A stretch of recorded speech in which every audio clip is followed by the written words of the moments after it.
Hello students, I am Geeta Chugh. Welcome to my channel Learn English with Geeta ma'am. Today we are going to study a chapter from class 10th book First Flight. The title of the chapter is A Letter to God and it is written by G.L. Fintis. This is a very interesting story based on faith. They say faith can move mountains, but what should we put our faith in? This is the question this story delicately poses. ठीक है, ये कहा जाता है कि faith जो है, आपका विश्वास जो है, वो पहाड़ भी हिला सकता है, कैन मूव इवन माउंटेन्स. लेकिन हमारा फेथ जो है वो किस पर होना चाहिए, इस क्वेश्चन का आंसर ये स्टोरी देगी. ठीक है, this is about a farmer Lencho whose crops get ruined by the hailstorm, and then to ask for a help he writes a letter to God. He demands some money. So by reading this chapter we'll get to know what does he write in the letter, and does Lencho's letter reach God? Does God send him the money? Fine, to get these all answers we need to read the chapter. आपकी NCERT book में ये money order दिया हुआ है. यहाँ पे एक sample of money order is given here, ताकि आप बच्चों को पता चले कि मनी ऑर्डर होता कैसे है. ठीक है, लेटर, पोस्ट ऑफिस, शायद आज आपने ये भी नहीं देखा होगा ये सब आज के ज़माने में. ठीक है, लेकिन देखा है तो अच्छी बात है, नहीं देखा then you must know, knowledge होना चाहिए. तो यहाँ एक मनी ऑर्डर कैसा होता है वो बताने के लिए आपको यहाँ पे एक शो कर रखा है मनी ऑर्डर का सैम्पल कि ये होता कैसा है. ठीक है, fine. Next let's move on to read the chapter. The house, the only one in the entire valley, set on the crest of a low hill. It is said कि वो जो घर था, यानी लेंचो के घर की बात हो रही है. ठीक है, the only one in the entire valley, पूरी वैली में वहाँ पे सिर्फ एक ही घर दिखाई देता था. वो घर कहाँ सिचुएटेड था? set on the crest of a low hill. crest होता है टॉप ऑफ अ हिल. ठीक है, सो एक लो हिल के टॉप पे ये जो घर था पूरी वैली में, एक सिंगल हाउस था, सॉलिटरी हाउस था जो दिखाई देता था. ठीक है, from this height one could see the river and the field of ripe corn dotted with the flowers that always promised a good harvest. अभी कहा जा रहा है कि इस हाइट से, यानी जहाँ पे उसका घर था, उस हिल टॉप से क्या दिख सकता था आपको? One could see the river दिखाई देती थी, and the field of ripe corn dotted with the flowers, और उसका लेंचो का जो फील्ड था, उसका जो खेत था जिसमें कॉर्न की क्रॉप थी, and it was dotted with the flowers. Dotted means, dotted का वैसे मतलब होता है spotted.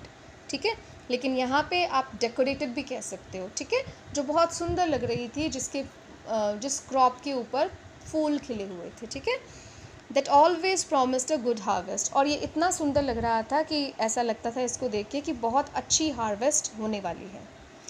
The only thing the earth needed was a downpour or at least a shower. अब इस अच्छी क्रॉप के लिए only thing, जो एक चीज़ थी रिक्वायर्ड थी, वो था डाउनपोर या फिर at least a shower. Downpour का मतलब होता है हैवी रेन. ठीक है, और शावर का मीन्स है माइल्ड रेन. तो बहुत बहुत तेज़ बारिश चाहिए थी, और बहुत तेज़ बारिश नहीं तो एटलीस्ट कुछ बारिश चाहिए थी. ठीक है, mild rain. Throughout the morning, Lencho, who knew his fields intimately, had done nothing else but see the sky towards the northeast. अब देखो, पहले इसका रीडिंग का पैटर्न सीखो. कई बार हमें पैसेजेस आते हैं, अनसीन पैसेजेस, जो हमें समझ में नहीं आते, क्योंकि इस तरह से कुछ पॉजेस बीच में होते हैं, कॉमास होते हैं, हम उनको रीड नहीं कर पाते. उनको रीड कैसे करना है, तो यहाँ पे हम रीडिंग सीखेंगे. Through out the morning Lencho, इसके बाद में आप यहाँ से स्टार्ट करेंगे. हैड डन नथिंग, कि सुबह से लेंचो ने कुछ नहीं किया था. ठीक है, आप इसको समझ सकते हैं, बीच में ये जॉइनिंग के लिए है. ठीक है, who knew his fields intimately, Lencho जो अपने फील्ड्स को अच्छे से जानता था. इंटीमेटली मतलब क्लोजली. ठीक है, जब हम किसी काम को करते हैं हम उसके बारे में अच्छे से जानते हैं कि ये काम कैसे एग्जीक्यूट होगा, है ना. सो वो अपने फील्ड्स को बहुत अच्छे से जानता था. He had done nothing else but see the sky towards the north east.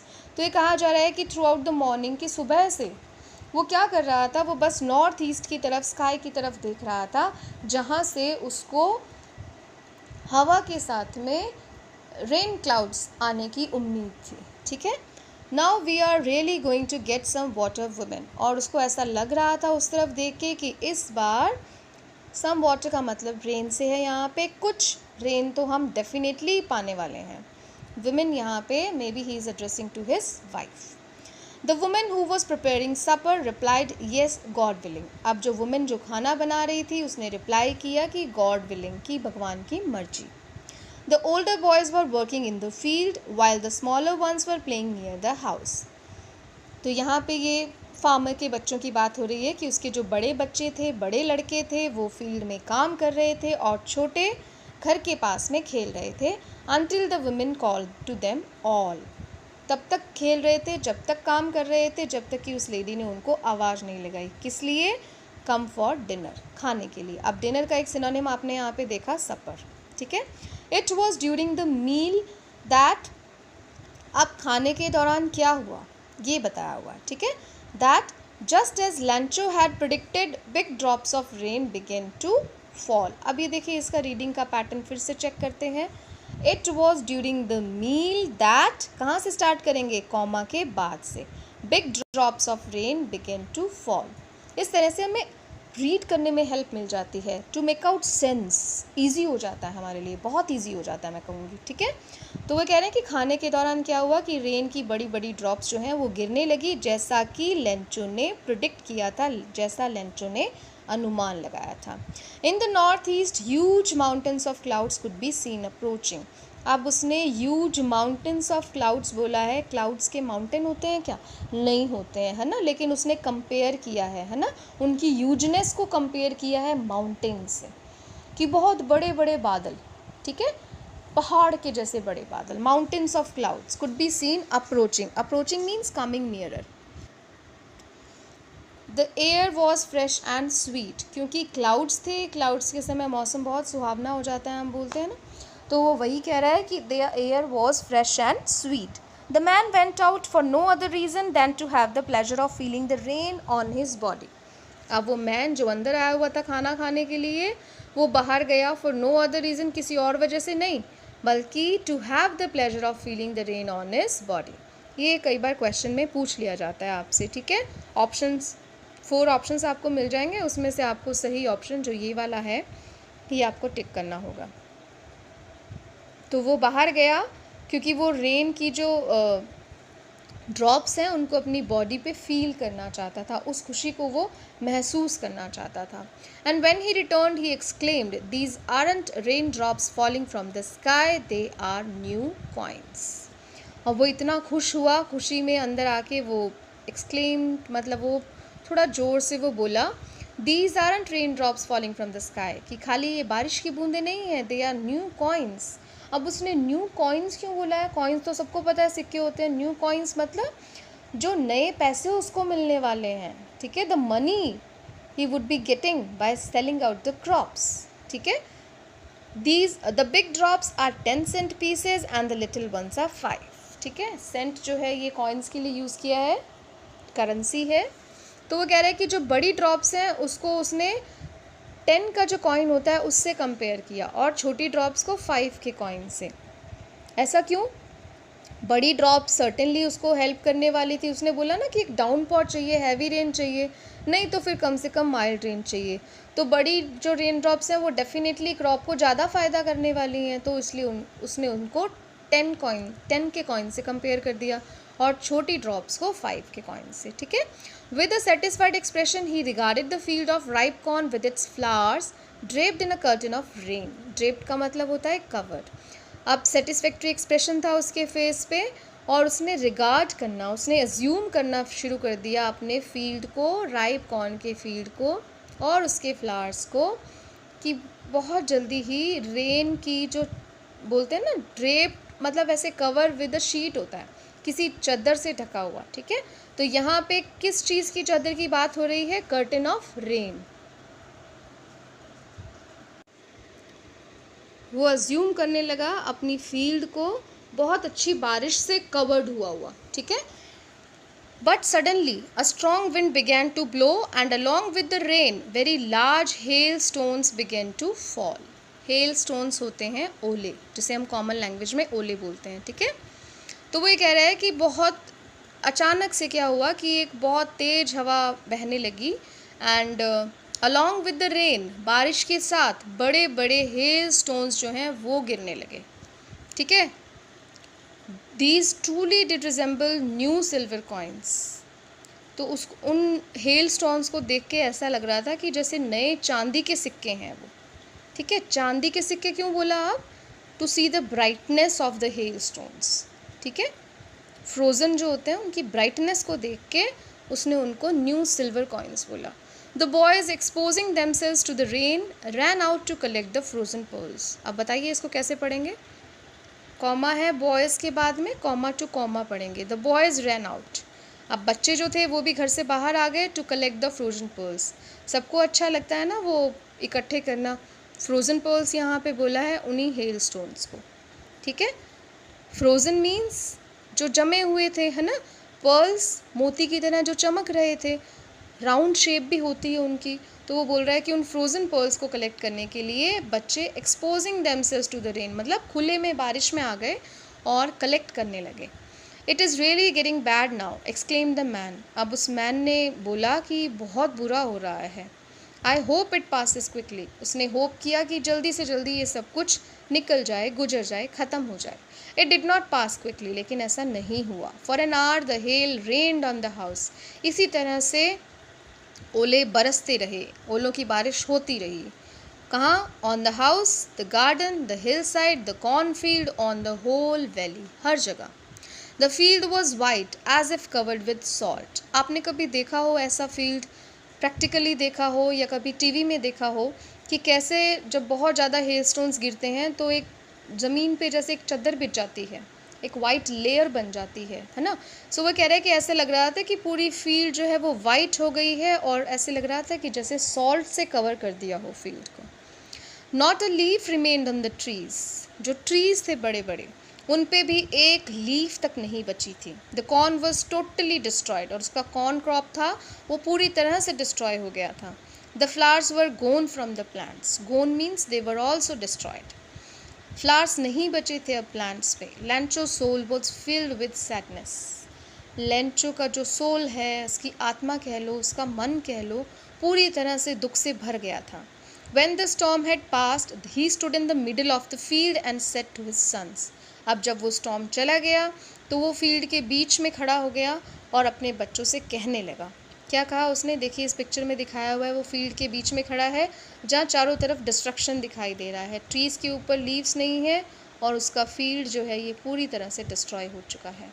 ठीक है, so he says to his sons, a plague of locust. अब प्लेग ऑफ लोकस्ट क्या होता है? प्ले होता है ग्रुप, लॉकस्ट होते हैं insects which fly in big swarms, जो बड़े बड़े ग्रुप्स में फ्लाई करते हैं और क्रॉप्स को डिस्ट्रॉय करते हैं। तो आपने अभी इन दिनों जब मैं ये लेटर पढ़ा रही हूँ, जब ये मैं चैप्टर पढ़ा रही हूँ, टिड्डी दल के बारे में बहुत सुना जा रहा है। ठीक है, ये वही टिड्डी दल है, अ प्लेग ऑफ लोकस्ट। ठीक है, ये क्या करता है? ये बहुत बड़े बड़े झुंड में आती हैं। आपने देखा होगा, अगर अभी प्रेजेंट टाइम में अगर मैं बात करूं, एकदम से ऐसे लगता है कि पूरे आसमान से भरा हुआ बहुत सारा ग्रुप इनका, ह्यूज, है ना, बहुत बड़ा झुंड इनका निकलता है और ये क्रॉप्स को टोटली डिस्ट्रॉय कर देती हैं।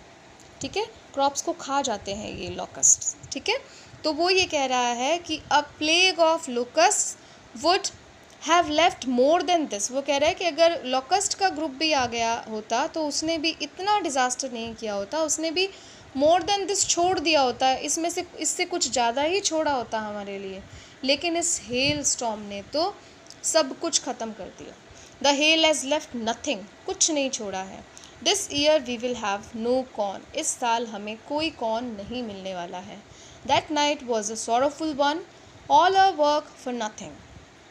वो बहुत दुख की रात थी। उनको लग रहा था कि हमारी जो मेहनत, ऑल आवर वर्क, पूरा साल जो लग के उन्होंने मेहनत की, फॉर नथिंग, उसका कुछ नहीं मिलने वाला। There is no one who can help us, we'll all go hungry this year. हम पूरी तरह से मनीलेस हो चुके हैं, हेल्पलेस हो चुके हैं, कोई अब हमारी मदद नहीं करने वाला और हम इस साल हंग्री रहने वाले हैं। ठीक है, but in the hearts of all who lived in that solitary house in the middle of the valley there was a single hope, help from God। ये भी एक MCQ की फॉर्म में आपसे पूछा जा सकता है, about the single hope। Answer is help from God. ठीक है, हो सकता है वहाँ पे 2 ऑप्शन दिए हुए गॉड, तो आपको उस टाइम उस कॉन्टेक्स्ट में आपको आंसर देना है। ठीक है, तो वो कह रहा है कि वहाँ पे जो भी लोग रहते थे उस सॉलिटरी हाउस में, उस सिंगल हाउस में जो वैली के बीचों बीच था, क्रेस्ट ऑफ द हिल पे था, उन सबके दिल में एक ही बात थी कि एक सिंगल होप जो है वही होप थी सबके दिल में, and that was help from God. Don't be so upset even though this seems like a total loss, remember no one dies of hunger. अब जो लेंचो है वो उनको कंसोल करने की कोशिश कर रहा है ना, स्पिरिट्स को स्ट्रेंथन करने की कोशिश कर रहा है कि अपसेट नहीं हो, ये दिख रहा है, ऐसा लग रहा है कि टोटल लॉस हो गया है, कंप्लीट डिज़ास्टर हो गया है, लेकिन इतना याद रखो कि कोई भी भूखा नहीं मरता। That's what they say, no one dies of hunger. और ऐसा ही वो लोग कहते हैं, कोई भूखा नहीं मरता। वो कौन है? वो यहाँ पे एक जनरल जो एक सोच होती है ना सबकी, कि सब ये कहते हैं कि भगवान के घर में कोई भूखा नहीं मरता, 2 वक्त की रोटी का इंतज़ाम भगवान सबके लिए करता है, बस हमें हार्ड वर्क करने की ज़रूरत है ना। तो वो यहाँ अपनी जो फैमिली जो है उनकी स्पिरिट को बिल्डअप करने की कोशिश कर रहा है। तो वो कह रहा है कि सब लोग यही कहते हैं कि कोई भी भूखा नहीं मरता। All through the night, Lencho thought only of his one hope, help of God. पूरी रात एक ही होप के बारे में वो सोच रहा था, गॉड से help. Whose eyes, as he had been instructed, see everything. अब हम रीडिंग करेंगे फिर वैसे ही, Whose eyes see everything. जिसकी आंखें सब देखती हैं। ईजी हो गया ना, बहुत ईजी हो गया पढ़ना। तो ऐसे ब्रेक कर सकते हैं हम कॉमास पे सेंटेंसेस को। As he had been instructed, जैसा कि उसको समझाया गया था या जैसा उसने सीखा था अपने बचपन में, कि गॉड जो है उसकी आंखें सब देखती हैं। Even what is deep in one's conscience, हालांकि हमारे अंदर जो हमारी बोलते हैं ना कि इनर सोल में क्या है वो भी गॉड को पता चलता है। यहाँ पे कॉन्शियस का डेफिनेशन दे रखा है, an inner sense of right and wrong. ठीक है, Lencho was an ox of a man working like an animal in the fields. वही ऑक्स ऑफ मैन जो है ये एक ईडियम है, यूज़ होता है बहुत लेबोरियस पर्सन के लिए जो दिन रात एक करके किसी काम को करता है। ठीक है, तो यहाँ पे बताया भी है कि as an animal he was working in the fields but still he knew how to write. Means ऐसा आदमी जो दिन रात अपने फील्ड्स में ही लगा रहे है ना, ऐसा होने के बावजूद भी ये कहा जा रहा है कि ही न्यू हाउ टू राइट। उसको पता था, ही वॉज नॉट इलिटरेट, वो अनपढ़ नहीं था, उसको पता था कि लिखा कैसे जाता है। The following Sunday at daybreak, he began to write a letter which he himself would carry to town and place in the mail. अब अगले ही संडे, वो डे ब्रेक होता है जैसे ही दिन निकलता है, डॉन कह सकते हैं, सनराइज़ का टाइम कह सकते हैं। उसने एक लेटर लिखना शुरू किया जिसको वो खुद लेके जाएगा टाउन में और खुद ही मेल बॉक्स में डालेगा। ठीक है, it was nothing less than a letter to God. और जो वो उसने लिखना शुरू किया वो एक गॉड को लिखे जाने वाले लेटर से कम नहीं था, बल्कि it was a letter to God. God he wrote. अब उसने इस लेटर में क्या लिखा ये बहुत इम्पॉर्टेंट है। ठीक है, if you don't help me my family and I will go hungry this year. तो उसने लिखा कि अगर आप मेरी मदद नहीं करेंगे तो मेरी फैमिली और मैं, हम सब इस साल भूखे रहने वाले हैं। I need 100 pesos in order to sow my field again and to live until the crop comes. ये सेंटेंस बहुत बहुत ज़्यादा इम्पॉर्टेंट है from exam point of view.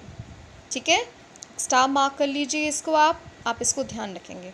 उसने ये बोला कि मुझे 100 पीसोस चाहिए in order to sow my field again. Pesos currency है वहाँ की, कि अपना फील्ड अगेन सॉ करने के लिए और ज़िंदा रहने के लिए, जब तक कि नई फसल नहीं आ जाती है, मुझे 100 पीसोस चाहिए। अब जब ये क्वेश्चन पूछा जाता है तो बच्चे जो हैं थोड़ा सा केयरलेस मैनर में एक ही आंसर पुट कर देते हैं, या तो वो लिख देते हैं in order to sow his field again, इसलिए उसने मांगे, या फिर वो लिख देते हैं कि to live until the crop come. ऐसा नहीं करना है, आपको दोनों चीज़ें मेंशन करनी है।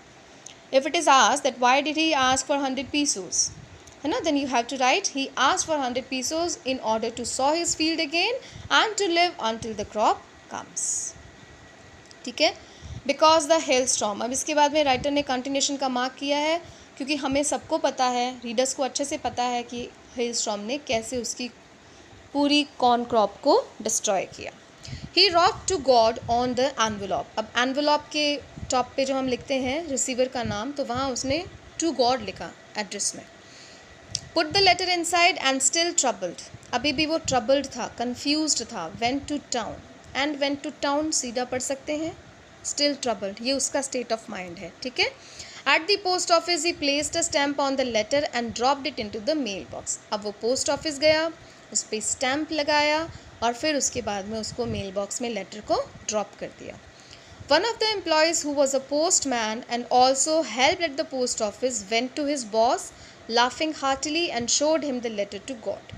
अब वहाँ का एक एम्प्लॉय जो वहाँ पे पोस्टमैन का काम करता था और हेल्प भी करता था पोस्ट ऑफिस के काम में, उसने क्या किया, अपने बॉस के पास में गया, बहुत ज़ोर ज़ोर से हंसता हुआ। Heartily means he was laughing too much, ठीक है, अनकंट्रोलेबल मैनर में वो। And showed him the letter to God, और उसने वो लेटर टू गॉड जो लेंचो ने लिखा था वो उसने उनको दिखाया। किसको? पोस्ट मास्टर को। Never in his career as a postman had he known that address. अब जो एड्रेस उसने पढ़ा था टू गॉड, उसने वो एड्रेस अपनी पूरी लाइफ में, करियर एज अ पोस्टमैन जो उसका था उसमें उसने कभी भी ऐसा एड्रेस नहीं देखा था, ठीक है। The post master, a fat amiable fellow, also broke out laughing, ठीक है। एमिएबल का मतलब होता है फ्रेंडली, तो फ्रेंडली था वो भी अपने फेलो जो पोस्टमैन है उसके साथ में हंसने लगा बहुत। ऑल्सो ब्रोक आउट लाफिंग, ठीक है। अब यहाँ पे भी देखो ब्रेक दिख रहा है आपको, तो आप सीधा रीड कर सकते हैं, the post master also broke out laughing. अब वो पोस्ट मास्टर कैसा था? He was a fat man and he was an amiable person, ठीक है। तभी तो वो अपने जो पोस्टमैन है वो उसके पास में आया, उसको दिखाया और दे स्टार्टेड लाफिंग, है ना। वो हंस रहे थे एक दूसरे के साथ में, हंसी मजाक वो करते थे, वो फ्रेंडली था, है ना। He was not like a Bose. So but almost immediately he turn serious and tapping the later on his desk commented, what faith. लेकिन थोड़ी ही देर में, ऑलमोस्ट इमीडिएटली मतलब उसी समय जैसे उन्होंने लाफ्टर स्टार्ट किया, लगभग तभी वो सीरियस हो गया, turn serious and tapping the later on his desk. उसने लेटर को टैप करते हुए रखा डेस्क पे और बोला, what faith. He is surprise, इसलिए साइन ऑफ एक्सक्लेमेशन यहाँ पे दिया हुआ है। उसने बोला कि कितना ज़्यादा गहरा फेथ है। I wish I had the faith of the man who wrote this letter. Now this can again come as a question, ठीक है, that what was the reaction of the postmaster to see the letter to God, ठीक है। So at first he laughed, but almost immediately he turned serious and applauded the man for his faith, and he wished that he could have the same faith, he could have the faith of the man who wrote that letter. So वो ये कहता है कि काश ऐसा ही faith मुझे भी होता गॉड पे। Starting up a correspondence with God. Correspondence का मतलब होता है थ्रू लेटर्स, जब आप किसी से बात करना चाहते हैं, direct face to face contact नहीं है, है ना। तो कॉरस्पॉन्डेंस गॉड से उसने स्टार्ट कर दिया, मतलब गॉड से उसने बातें करना शुरू कर दिया। इतना फेथ गॉड पे कि जैसे गॉड उसकी बातें सुन रहा है and he is gonna reply, है ना। So he is just astonished, surprise to see the deep faith of the farmer. So in order not to shake the writer's faith in God, writer कौन है यहाँ पे? Letter का writer पूछा है, ठीक है, लेंचो। सो उसके फेथ को, गॉड में जो उसका फेथ था उसको वो शेक नहीं करना चाहता था, ठीक है। So the post master came up with an idea, इसलिए उसको एक आइडिया आया टू आंसर द लेटर, कि वो उस लेटर का आंसर देगा। But when he opened it, it was evident that to answer it he needed something more than goodwill, ink and paper. अब जब उसने लेटर ओपन किया तब उसको क्लियरली पता चला कि to answer this letter he needed something more than goodwill, ink and paper, कि उसने सोचा था कि इंक और पेपर से वो इस लेटर का जवाब देगा। कुछ बातें उसने करी होंगी गॉड के साथ, और वो भी उन बातों को एक गुडविल मतलब किसी का अच्छाई की जो भावना होती है, कुछ भावना से और इंक और पेपर की हेल्प से वो उसको गॉड की तरफ से जवाब देगा। लेकिन उसको पता चला कि कुछ और भी चाहिए, ठीक है। But he stuck to his resolution, लेकिन फिर भी वो स्टक मतलब स्टिक का सेकेंड फॉर्म है ये, वो अपनी जो रेजोल्यूशन था, अपना जो प्रॉमिस था उससे वो उस पर वो टिका रहा। ही asked for money from his employees, उसको पता था कि समथिंग मोर का मतलब यहाँ पे क्या है? Money, 100 pesos. तो उसने अपने एम्प्लॉयज़ से पूछा। He himself gave part of his salary, अपनी सैलरी का कुछ पार्ट किसी अननोन को देना, सैल्यूट टू दिस गुडविल।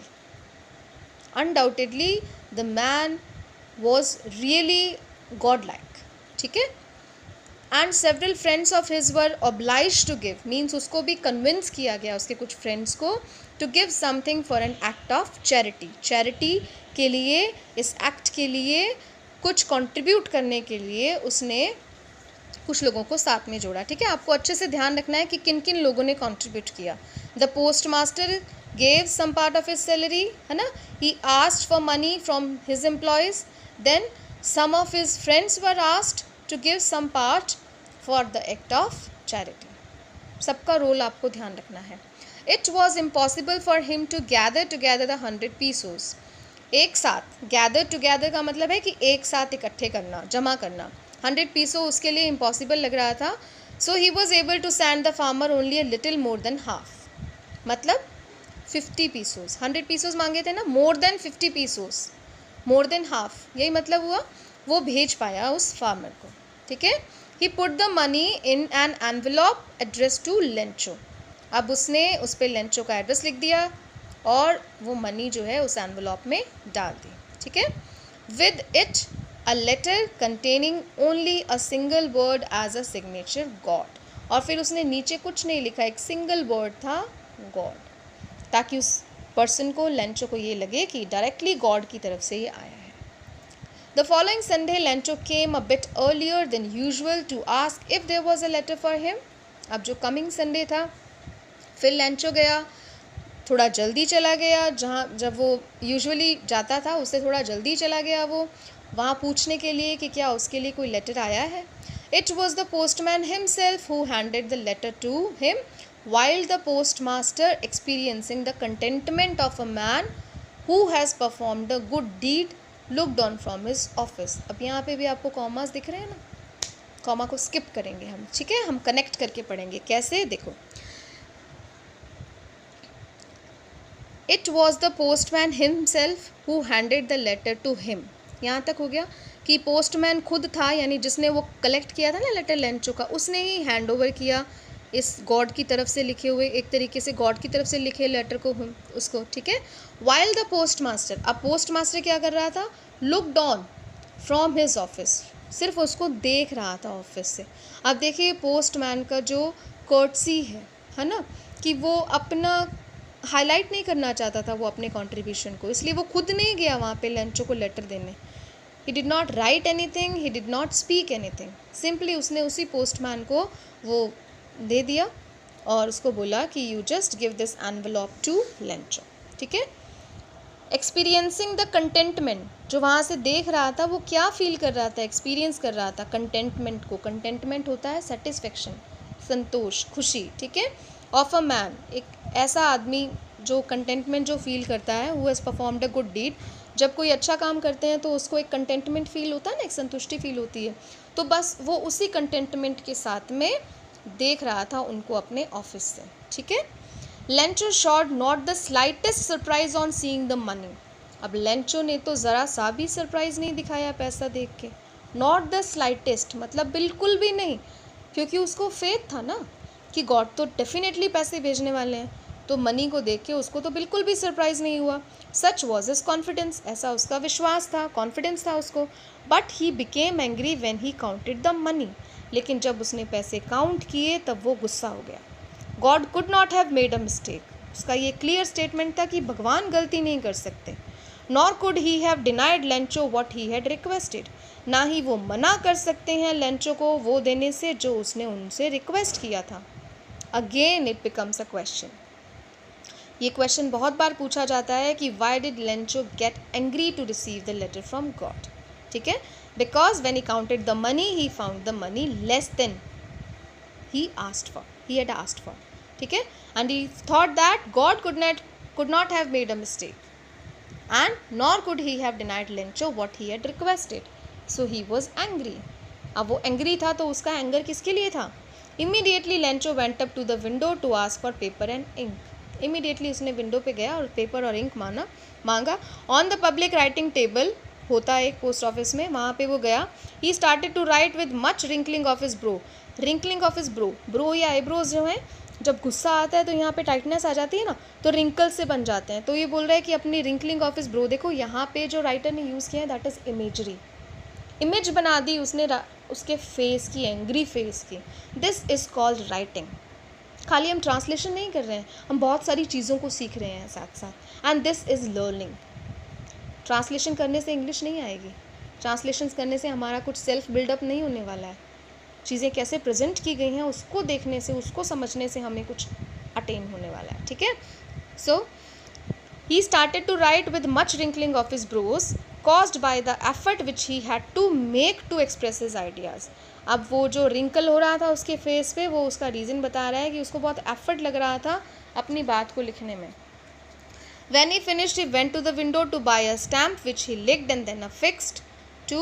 अब वो कह रहे हैं कि जब उसका लेटर फिनिश हो गया राइटिंग, तब वो विंडो पे गया, उसने एक स्टैम्प बाय किया और फिर उस स्टैम्प को लिख करके, उसके पास डेफिनेटली कुछ पेस्ट करने के लिए नहीं होगा तो उसने लिख करके और उसको स्टैम्प को फिक्स कर दिया एनवेलॉप पे with the blow of his fist. और बाद में उसने एक ब्लो करते हैं ना, हम कोई भी फ़ोटो पेस्ट करते हैं कभी किसी फॉर्म पे, तो हम फ़ोटो चिपका के उसके बाद में ऊपर फिस्ट से एक ब्लो करते हैं ताकि वो अच्छे से उससे चिपक जाए। So it did the same. The moment the letter fell into the mail box, the post master went to open it.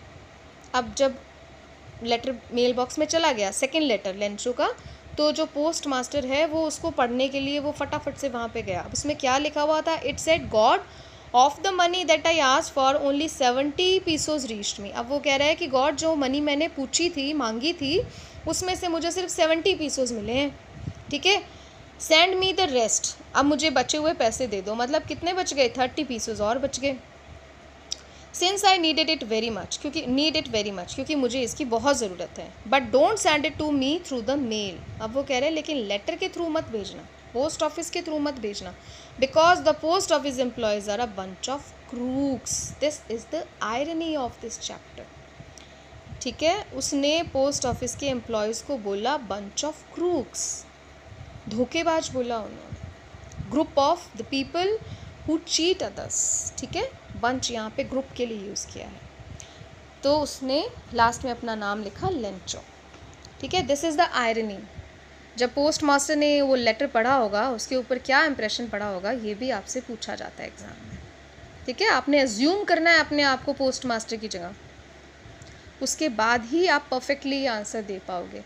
2 लाइनें लिखने से नहीं होगा, आपको खुद को टोटली एज्यूम करना पड़ेगा उस पोस्ट मास्टर की सीट पे कि किस गुडविल से आपने वो कंट्रीब्यूशन किया था और फिर आपको रिजल्ट में क्या मिला और फिर उस पर आपका रिएक्शन क्या रहा, ठीक है। This will be your complete answer. So all the best, keep learning, keep going, keep thinking higher.